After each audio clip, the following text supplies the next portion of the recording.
Welcome back to another episode of Adventures in Machine Learning. I'm one of your hosts, Michael Burke, and I do data engineering and machine learning at Databricks. And I'm joined by my wonderful co host, Ben Wilson. I do quarterly planning at Databricks.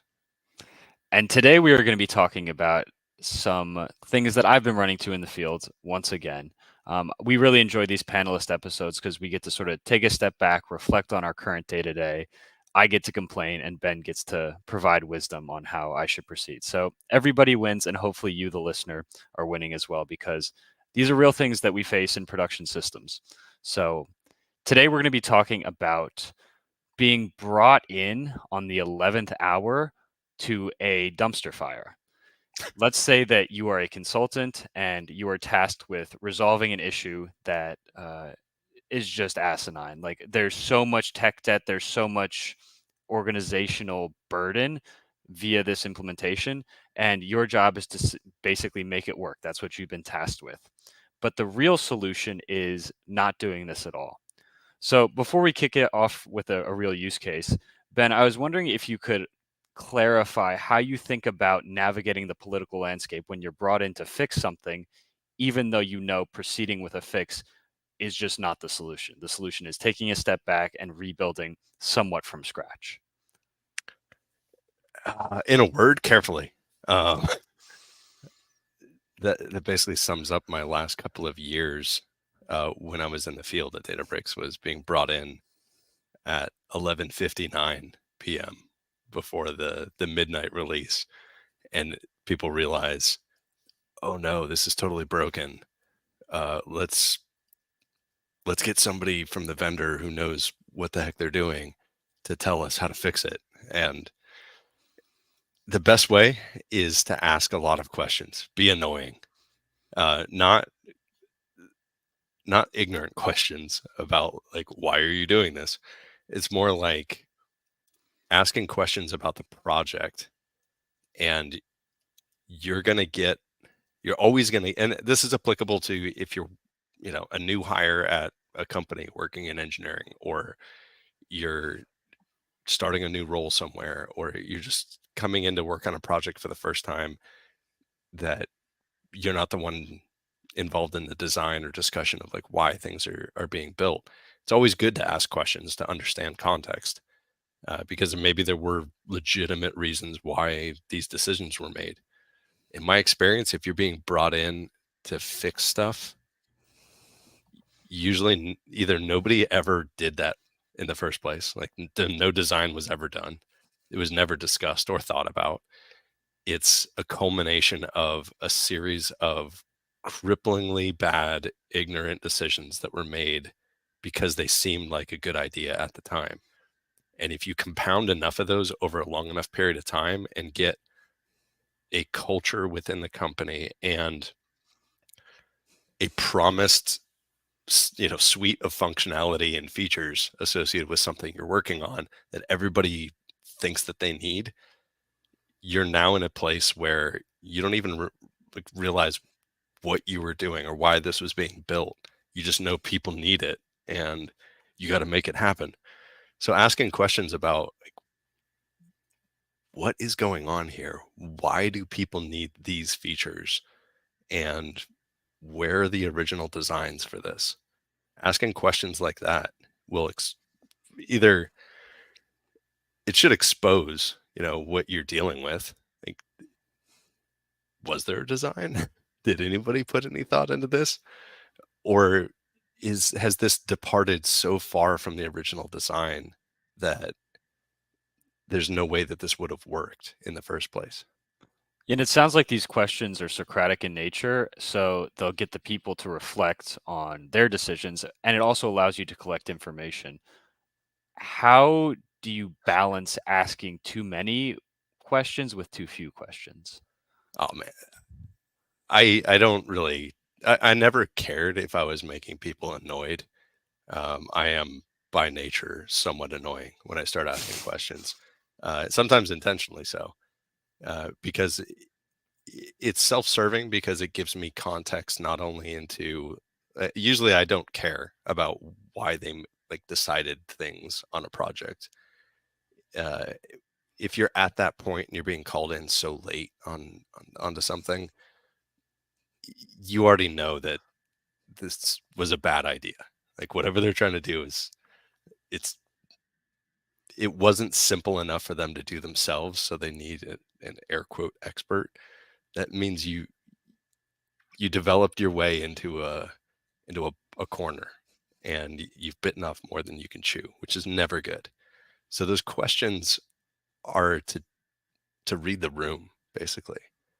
So you're trying to understand fundamentally what are the personalities that you're dealing with. Are people open about answering these questions? Maybe they'll be open to discussing alternatives. Are they polite and nice and constructive with their answers, and honest? If there's a lot of, you know what, I don't know why we did this, but we should talk about that and figure that out. All the way to the other extreme, which is just complete hostility, people raising their voices, getting really annoyed with you. That lets you know who you're dealing with, whether it's even worth your time to attempt to do this. Or do you need to, get all of those people that are in the room out of the room and start talking to management? Is management clueless about what's going on? Then it's time to escalate to executive management and say, listen, this is not going to work. I don't know what your people told you, but nobody seems to want to tell me what we're doing here or why we're doing it. And I don't think that they know. And that's scary. So in the interest of your business and your budget, let's have a little bit of a work stop here for a couple hours and get to the root of what's going on here. Um, so there's always a way to navigate uh, navigate to a point where you're going to get some answers that are productive. You may make lifelong enemies with people that are in that initial first meeting room. People may hate you and never want to see you again. You could get your rental car keyed out in the parking lot. Has happened to me as a Actually? consultant. Oh yeah. Um, so things can happen like that, but it's important not to shy away from that, because it really is helping out that team and helping out the people that want to do a good job and want to have something that they can be proud of, and maybe is reduced in features, but is something that they can maintain and not want to look for the nearest exit to find another job. And the Yeah, company will be successful. I mean, that should be the goal of any consultant, really, in my opinion. right. Yeah, one anecdote from my recent projects, I was working with an extremely hostile customer, and I was working on something that was very out of my wheelhouse, and they basically provided some unreasonable requests that are just not possible to deliver and without like building a second Databricks. And so because it was outside of my wheelhouse, I took a step back and talked to the relevant people within Databricks to come in at a higher level and have this sort of heart to heart with upper management and executives. And it worked out really well. They seemed like they connected really well, communicated really well, and brought back a reasonable statement of work that was actually, I mean, I still think it's really stupid, but it's deliverable and it's scoped, and we're not being held to unreasonable requirements. So if you're not comfortable in the specific subject matter, sometimes it's a good idea to rely on the people around you and management within your organization to come in and have that hard conversation. But yeah, as Ben said, sort of BSing and providing half-baked solutions, well, it might make you friends with the people. It's not the best thing for the organization. So there's definitely a trade-off. Yeah, like, you want to talk about dumpster fires. Coming into a room and not understanding like what people's requirements are that are set on paper, or what they're asking in a meeting, and then saying like, yeah, yeah, totally, we can do that, without knowing if it's even possible. You just effectively issued like legally binding agreements uh, to that company, whether it would uphold in a civil court or not is much to be debated. But in the eyes of management, they'll take that as, hey, you promised that this works and it's not possible, so go fix this, or now we have to build this. So it's really dangerous. And yeah, i- I've seen it way too many times with people doing stuff like that. I've been in those meetings and had to, raise my hand and be like, hey, I don't think that's possible. We need to go and discuss this and research this. I don't have perfect context on this functionality, but I don't feel that this is a good way to approach this. Can we think about some alternatives? Can we brainstorm really quick? I know a lot of people hate that term, but the scariest thing that I have ever seen is going into a room with people who are talking about building, like fixing the final stages of something that they're about to ship to production, and nobody in the room understands like what the initial design was and what the alternatives were. Like nobody ever even did it. They were just like, this seems like a great idea. Let's do this. And then 2 weeks later, another person chimes in and says, hey, let's build this as well. That'll be cool. Fast forward 2 years, you've got this weird code base that does all the things, and then you allow your users to use it in all of these different myriad ways. So now when you have to deploy this thing, uh, it's either ludicrously expensive or it's so complicated that all it is support ticket generation factory. Like your users are going to constantly be hitting issues. You're going to have like environmental problems with like where your code is executing. You can't keep track of state of things. And then you just assume that, your vendor was built for the thing that you're trying to make them do. And a lot of times it's not. Uh, so the ignorance part of it and the lack of planning can really blow up in your face if nobody has clearly defined, like, this is what this can do. Oh, this is what this must do. This is what this can do. And here's a huge long list of stuff that this will never do. And the reason we're never going to do these is because it's, ridiculous engineering burden, or it's just going to cost so much money to implement this. We should be upfront with our users to say, we're never going to do this, or we can't support this use case. Let's focus on the things that we can do really well, and let's approach this from a maintainable state. Sounds like you're speaking from experience. Do you mind providing some anonymized examples of some of the more crazy dumpster fires you saw? I mean, the thing that we were talking about before we started recording, I won't even tell you the industry, but let's imagine that supervised learning project, traditional ML, and people want this thing to go super fast. It's like Sonic, got to go fast. So they have this requirement on SLA that I don't know where they got it from. They didn't know where they got it from. It's just something that somebody wrote down and they need to adhere to it. And it was 30 millisecond response time for model prediction. Cool. Seems completely arbitrary. So I asked, I was like, oh, what website or what feature on your website or your mobile app or something is this being used on? And I get a bunch of like, smirks and, smug little looks on people's faces. They're like, we're not deploying this to a website. Like, okay, where does the 30 milliseconds come from then?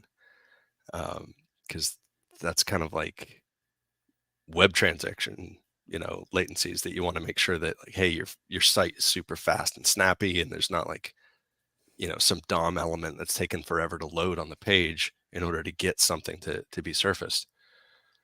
And I was like, okay, what is the use case here? They're like, well, it's predictions that'll be, generated on demand, and then it'll be written to, a database. Okay, that's cool. Once again, I ask, why 30 milliseconds? Like, how do humans or systems interact with this data? They're like, well, it's the database. Yep, that's where it goes. But how do humans actually interact with this? And what data are we writing? So they showed me some examples, and in the data, I noticed like, oh, there's a user ID in this, and I'm like, okay, this seems like web traffic sort of information, or it's something that's being consumed from a website. So I start asking more and more questions, and eventually I get to the root of it, and it's a data set that will be used in Tableau for analysts and business specialists to interact with. And their request came from somebody wanting to, some executive complained enough times about how slow it was when they clicked on the refresh button on Tableau for the latest updates for the system, that they're in charge of, to show the predictions. And that made me start asking even more questions. Like, with the user ID that's in there, you're storing this in Oracle. And I imagine that the executive that was complaining about this was joining to a bunch of other tables, some sort of BI report that you're generating, and your predictions are embedded in that. And they're like, yeah, that's exactly right. It's like, well, if the user ID is being used to join, are you calculating the index every time that you write data? And are you doing like batch transactions to update that? Like, how does all of that set up? And they're like, well, no, we don't create an index. Like, well, if that's the key that you're using to join on, how is that on an RDBMS system going to be performant if it's not an indexed value? Like, well, we have this other table that has the indexes, and our DBAs maintain that. I'm like, well, how fast is it to put that in Tableau? And they're like, well, that's what he compares the performance with. That one's super fast, and then our predictions aren't. Like, yeah, because it's a full table scan that you're doing with any join that you do to this. And that's why it's slow. Reducing your latency to 30 milliseconds is not going to change the Tableau performance, and it's just going to incur all this ridiculous cost. So what are we trying to do here? TLDR, by the end of the engagement, it was a cron job that was doing batch predictions on data, and the company and the executive staff were told that there's going to be a 12-hour delay in order to save the company $850,000 per year in online ML inference costs by just not having this thing running in real time, because it wasn't used by anything that needs real time. And that can be that decision should have been made at the start of the project, 6 months before I ever walked into that room. And it wasn't because I have this vast knowledge and wisdom of like how all this stuff should be done. I just started asking questions, saying like, was this designed? Like, what's the point of this entire pipeline? Like, why was this done? And then you start asking like, well, where's the document that you use to weigh all of the pros and cons of proposed approaches here? Your design document, like, where is it? And then people just looking around at each other in panic. They're like, we don't do that. We don't have design docs. It's like, well, why would you build anything if you don't know what you're building and why you're building it? Like, well, somebody told us to build it. Okay, so it's on you as a team, and specifically talking to the ML engineer lead in a little side-to-side one-on-one chat after lunch, saying, listen, you need to think about what you're asking your team to do, and what these major projects, design them out, give guidance to your team. Because if you don't do that, they're going to build all sorts of crazy stuff, and then unfortunately, they're going to have to maintain this. So every time this thing breaks, they got to, fix it or investigate why it broke. And you never needed to build any of this to begin with. So, yeah, I've had dozens of those conversations when I was working in the field. How do you think about protecting people who made bad decisions in the past? Do you just let the truth speak for itself? Because in that case, someone probably is going to get fired, right? No, nobody should get fired for that. I mean, if nobody knows that you're supposed to do that, and nobody Mm. from executive management is enforcing that culture, like this is how we develop things at this company.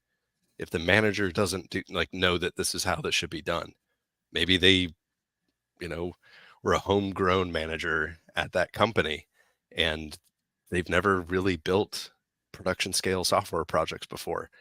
You can't, you shouldn't fault that person for being ignorant. Like they didn't know. They don't have that experience. They didn't have a friend they could ask and be like, is this how I should be thinking about like ML projects or data science projects?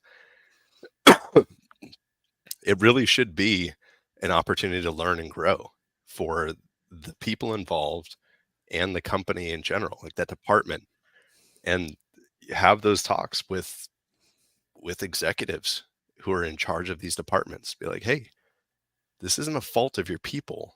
I mean, technically, it's a fault of the executive for not forcing their people to embrace widely accepted software development practices. There, like many, many, many books have been written on this subject. This is not new. Uh, not just about software. This is like any sort of business project that you're undertaking in any industry. There's ways to approach that. Maybe there's not a project manager that actually knows what they're doing that's involved in this. Maybe there's not one there at all. So it's an opportunity to say, here's some ways to prevent this in the future, learn from this, grow from this, and here's some tried and true ways to build projects like this.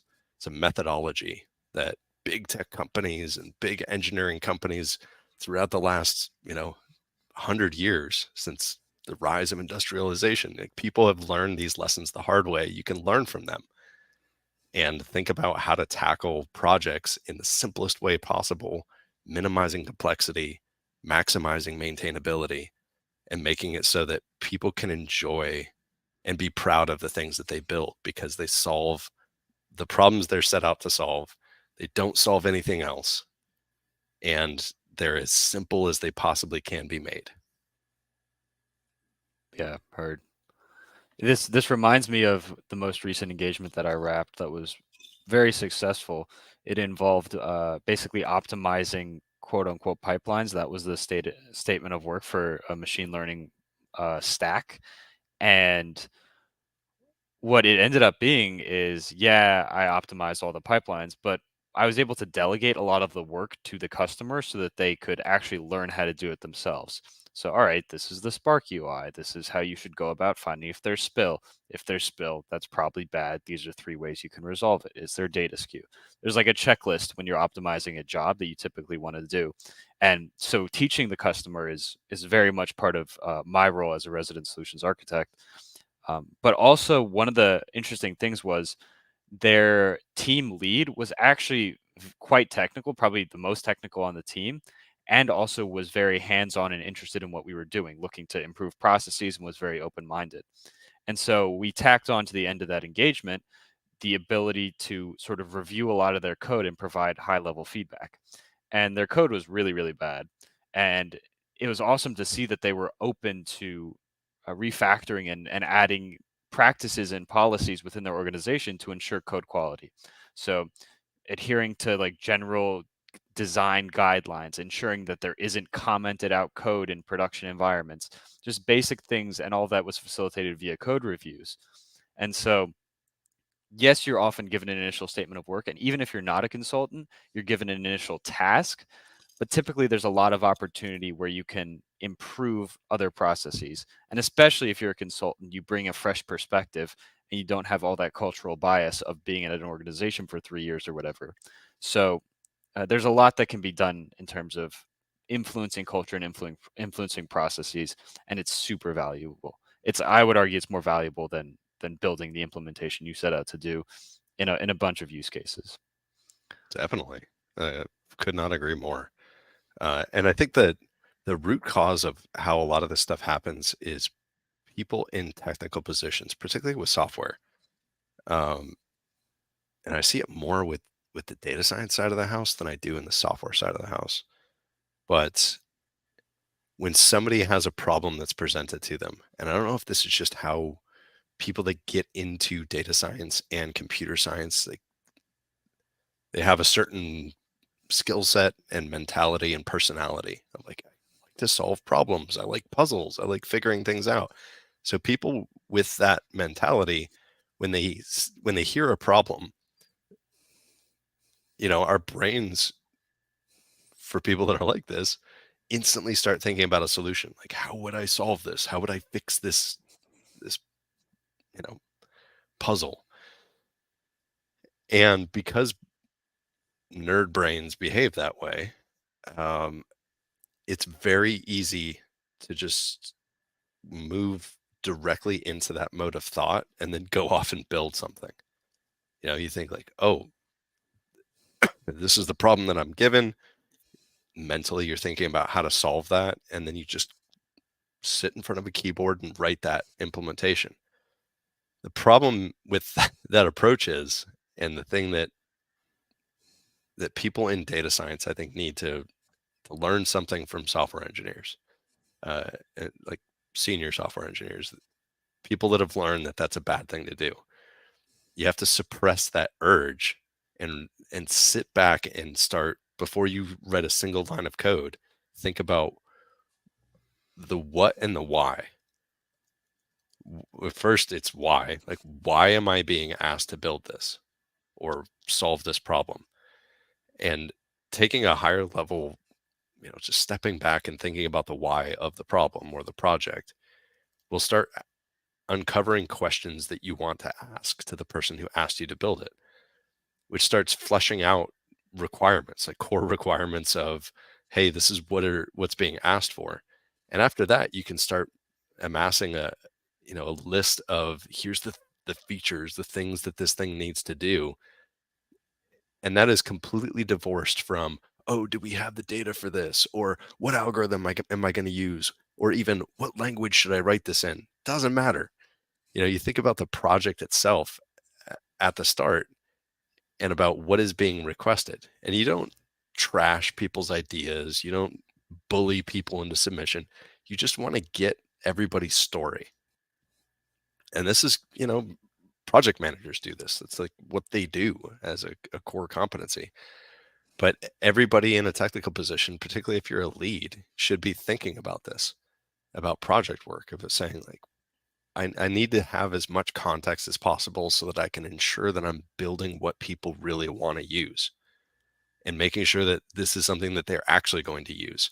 Because if you build stuff that they don't ask for, or you built something that has all the features because you thought it would be cool or you thought it was a good idea, your end user is going to look at that and be like, I don't even know how to use this, or I only use this one thing that I originally asked for. Everything else is just, yeah, it's there, but I don't use it. And that's wasted effort to build a bunch of junk that nobody cares about. And it also increases your burden on maintenance. You now have to support, you know, making sure that stuff still works over time that nobody's using. That's bad. Like, throw the code away, get rid of it, delete it. It's not needed. So going through that process and read some books is all I can say, like, on this process. There's a lot of them that have been written about how to figure out what to build. Yeah. And use the methodology that's out there. The Moscow method. It's super, super effective. List it down. But then when you build that design document of what it is that you're going to be working on, it's not a one-person show or a 2 or 3-person show. It is written in such a way that people at multiple levels of experience, as well as multiple contexts, So it should be written in a way that anybody who has an understanding of that one question of what this thing is should be like building, they should be able to read that document and understand it.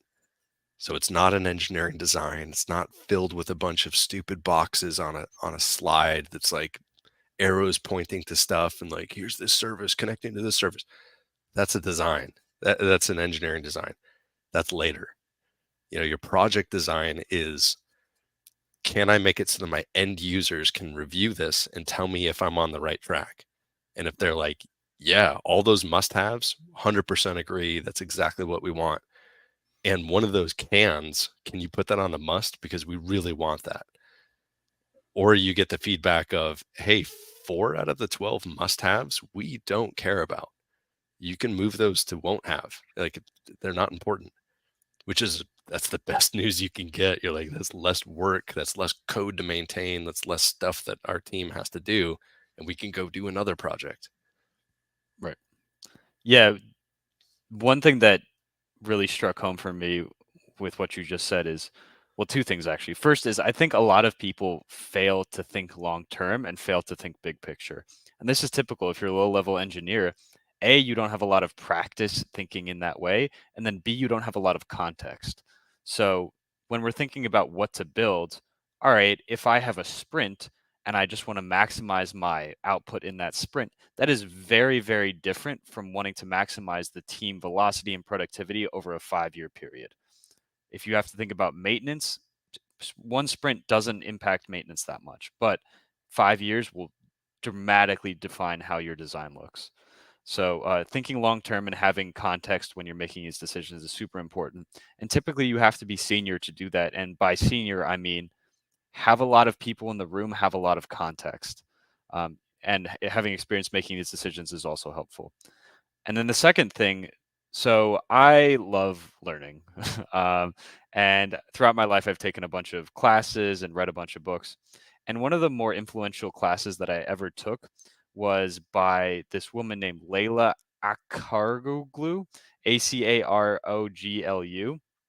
Long story short, she has this school and basically rebranded and repurposed a lot of these decision criteria that we've been talking about. She calls it the disruptive design method. But one thing that Ben hinted at was people jumping to conclusions too quickly. So she outlines these 3 phases of mining, landscaping, and building. Fancy terms, but essentially what it means is mining is stay in the space where you're just gathering facts.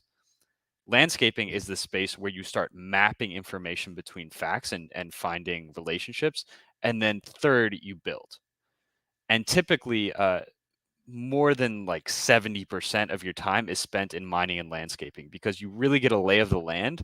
And then you can take a step back and say, all right, this relates to this relates to this. And the goal is to sort of increase innovation. And once you have a very strong lay of the land, then you can go about prototyping and building things out. And this has been absolutely game changing for me. The amount of times that I've been in a room and seen someone provide a problem and have people start providing solutions without really knowing what the problem is, what's the source, why the problem arises, all those things, they lead to really crappy solutions. Sometimes you'll get lucky and it'll save you a little bit of time, but 90% of the time you'll have to refactor. And again, over a long term, it adds to the amount of work that you have to produce. So staying in the problem space and not even letting your mind enter the solution space is really, really valuable. And tangibly, like if solutions will come up, write it down, don't spend any time on it, go back to the problem space, ask questions, look for relationships, look for more facts, save prototyping and building for the last stage once you really understand the problem. Yeah, and one final thing before we got to wrap up for today's session. Bit of advice for enterprise people. You work for a company that has more than 5,000 employees. You are enterprise, not Star Trek variety, but you're a big company. And in my experience, these huge companies love to do decision by committee, which drives me nuts. It always used to when I was in these, like, oh, we're going to have a brainstorming meeting about this one project instead of like brainstorming for our quarter or the next year of things that we could work on. That works in a group environment. But if you're talking about requirements gathering for a discrete project, That should not be ever done with a room full of humans. It will go nowhere. And all you'll get is a bunch of like post-it notes on the wall or a whiteboard full of just a bunch of crazy ideas. It works so much more efficiently if you take one person and give them the task of go figure this out, ask anybody you need of opinions and questions, and then send this document out to everybody. So that gives guardrails to something. So if the page is blank and you have a group of people that all are coming up with ideas, you're going to waste so much time and energy doing that. You could be in that room for days of like, oh, we're going to have another brainstorming session about this project tomorrow, and we're going to do this for 2 weeks. What a waste of time. And everybody that's in that room could be doing a design document on a project independently, and you'd have 15 design docs out of the time that it took you to build one. That one document's going to be crap, by the way. So the principle is that one person who does that first draft, that doesn't mean that they nail it the first time. Doesn't mean like, hey, this is perfect, we can now go build this. It's they come up with a set of ideas that they could be good, they could be terrible, but it gives everybody guardrails and context within the confines of some work that's already been done so that you can correct it, add to it, or remove stuff from it instead of just a blank slate where anybody can add anything. So I highly advise people in project development, engineering type stuff, try to do that. Get a senior person to try it out first if you don't do stuff like that, and then have everybody on the team comment, and then have your users comment. Nice. Cool. All right. Well, I'll wrap. We talked about how to sort of manage broken infrastructure, especially when you're brought in as an external consultant into a politically charged situation with a deadline. Some tips for navigating this is asking a lot of Socratic questions, both for yourself to gather information, but also to get others to think about the first principles that they've leveraged to proceed.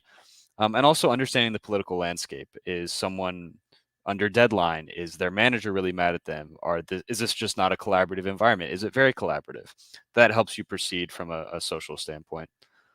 When thinking about how to design and develop things, think long term. Don't just think in terms of a sprint, and use the Moscow method, which is must, should, could, and will not have. And then don't do decision by committee. Typically assign one person to be in charge of requirements gathering and putting together a design doc, and then review by committee. Anything else? No, it's a good wrap up. Cool. Until next time, it's been Michael Burke and my co-host, Ben Wilson. Have a good day, everyone. See you next time.